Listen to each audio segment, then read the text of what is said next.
सबसे पहले सभी आप पत्रकार बंधुओं का स्वागत। जहाँ तक कांग्रेस के 1 साल के जश्न की बात है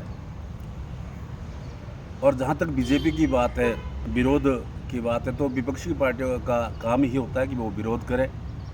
लेकिन जहाँ तक कांग्रेस की 1 साल की बात है, मैं समझता हूँ कि जो इन्होंने 10 गारंटियाँ दी है उसमें से इन्होंने अब पूरी करने की शुरुआत कर दी है। ओपीएस की बहाली कर दी है और दूसरे जो इनकी दूसरी गारंटियाँ है उस पर ये अभी काम कर रहे हैं। मैं समझता हूँ, जहाँ तक मेरा समझना है, कि समय देना बहुत ज़रूरी है, क्योंकि जैसे ही सरकार बनी उसके 4-5 महीने के बाद 6-7 महीने के बाद हिमाचल प्रदेश में एक आपदा आई, जिसमें पूरा प्रशासन, पूरा हिमाचल सरकार उस कार्य को डैमेज कंट्रोल में लग गई। तो इसलिए काम करने का समय थोड़ा कम मिला और मैं समझता हूँ कि अभी तक की जो सरकार की कार्य प्रणाली है वो ठीक है।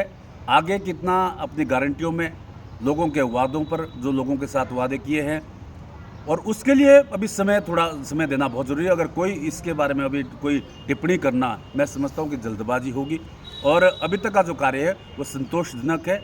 अच्छा काम चल रहा है। अच्छा काम सरकार अपने किए गए वादों को पूरा करने में, एक एक करके पूरा करने में लगी हुई है। मनीष जी, हाटी के मुद्दे पर कुछ बोलना चाहेंगे आप? जहाँ तक हाटी का जो मुद्दा है उस पर मैं एक बात कहना चाहूँगा कि कई दिनों से बड़ा शोरगुल किया जा रहा है।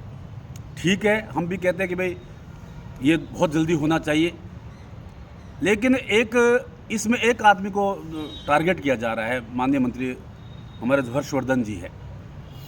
देखिए, वो विपक्ष के मंत्री है दूसरी सरकार के। जब भी कोई सरकार पॉलिसी बनाती है, दूसरी सरकार उसमें कोई ना कोई अपनी इंटरवीन करती है या उसमें अपना कुछ ना कुछ अपनी तरफ से भी वो उसमें अपनी भागीदारी चाहती है।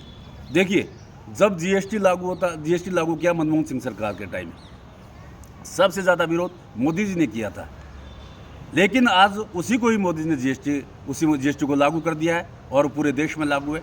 उसी प्रकार हाटी का जो ये बिल है, ये भारतीय जनता पार्टी सरकार ने बनाया है। हर्षवर्धन जी का स्वाभाविक है कि भाई चलो उसको चेंज करके और जैसे भी करना चाहते हैं, थोड़ा समय लेके वो उसको कर रहे हैं। लेकिन हर्षवर्धन जी तो विपक्ष के हैं। मैं कहना चाहता हूं कि जो भारतीय जनता पार्टी, जिस पार्टी ने ये बिल बनाया है, उस पार्टी के लोग मात्र सिवाय एक बलदेव तोमर जी को छोड़ के, जिन्होंने अपना कैरियर दांव पर लगा दिया है, अपना सब कुछ गंवा दिया इस बिल के पीछे, उसके सिवाय जो सिरमौर के बड़े नेता हैं, चाहे माननीय सुखराम जी है, रीना कश्यप जी है, सांसद सुरेश कश्यप जी है, एक शब्द भी इनके मुंह से नहीं निकला अभी तक। इनके मुंह में, मैं ऐसा लगता है जैसे इनके मुंह में दही जम गई हो। आपको क्या लगता है कि जो लोकसभा के चुनाव है उनको लेके बीजेपी इस बिल पे राजनीति करने पे उतारू है? देखिए, स्वाभाविक है, भारतीय जनता पार्टी तो राजनीति करेगी ही, लेकिन मेरा सिर्फ एक सीधा सवाल इन लोगों से है, भारतीय जनता पार्टी के जो बड़े नेता है, मेरा इनसे भी सवाल है कि क्या आप लोग इसमें अभी जो बरसात के मौसम में एक जो सत्र हुआ था, सेशन हुआ था, क्या सुखराम जी का वहाँ फर्ज नहीं था कि इस मुद्दे को उठाते? इस मुद्दे को उसके लिए बहस के लिए उसको मुद्दे को सदन में लाते, लेकिन उन्होंने इस मुद्दे को नहीं उठाया। क्या उनकी मजबूरी है? सिर्फ एक मात्र बलदेव तोमर के सिवाय इस मुद्दे पे कोई भी आदमी ना तो कुछ बोल रहा है खुल के, ना कुछ कर रहा है।